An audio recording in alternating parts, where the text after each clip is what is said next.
Don't hashtag walk away. How to not get red-pilled. Mr. Reagan. There's a lot of people on YouTube and Twitter these days writing hashtag walk away and talking about how they were red-pilled. This is obviously disastrous for the left, so I'm providing you here with a short, easy-to-follow guide on how to avoid getting red-pilled. Do not humanize the enemy. Do I look human to you?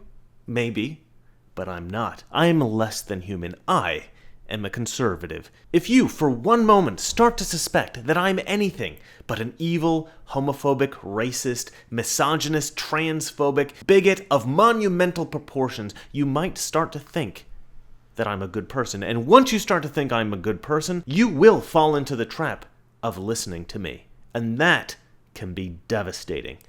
Do not allow yourself to be red-pilled by my ridiculous rhetoric, assuming that perhaps I'm not pure evil.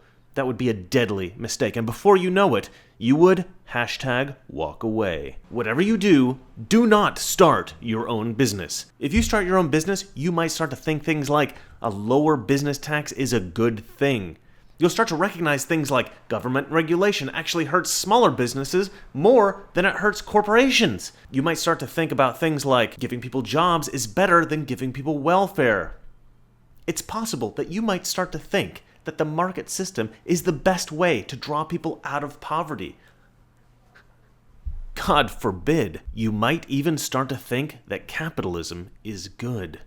Do not start to get curious. Do not investigate new ideas. Your politics are fixed. Do you understand me? They're fixed. They're immovable. You have what we call an ideology, all right? Ideologies are fixed, all right? You can't change your ideas about the world. That would be like open-minded and tolerant. You guys are not open-minded and tolerant, all right? You're not allowed to think for yourselves. You're not allowed to consider new ideas. All straight, white, conservative men, they're all evil. Heck, all straight men are evil. All white men are evil. All men are evil. If you start to think things like white men aren't evil, okay, you've already lost. Or you've gone down the slippery slope of not being a leftist, and that is a catastrophe. You'll lose all your leftist friends, you'll not be able to wear Birkenstocks anymore. I mean, your world as you know it will begin to crumble. Now, this is possibly the worst thing that you can do. Do not, whatever happens, have a child.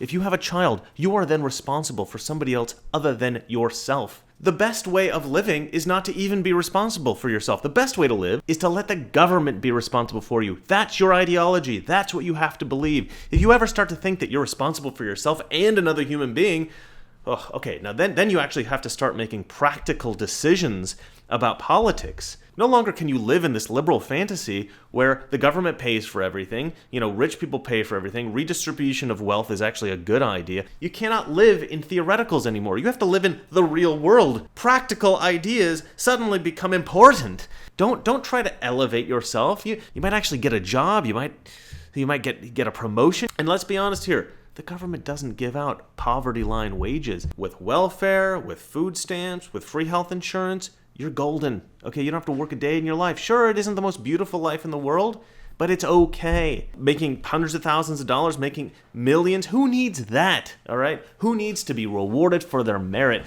Who needs self-esteem? You certainly don't. And even if you don't live on the government, and you actually kind of gave into the capitalist system, if you don't have a child, you can still live in a theoretical fantasy world, not actual practical realities. And actually, the reality is, I've actually met some liberals who do have children. They're just horrible parents. Because you know what happens? They dress their little boys up in skirts and stuff like that, and messes the kid up for the rest of their lives. It's a horrible disaster. But it's a heck of a lot more fun than being responsible. So even if you do have a kid, just remain in your hypothetical bubble, okay? Because, again, it's so much more fun. It's so much more liberating, right? And that's the word that we love, liberating. If you're a woman, you don't have to dress like a woman.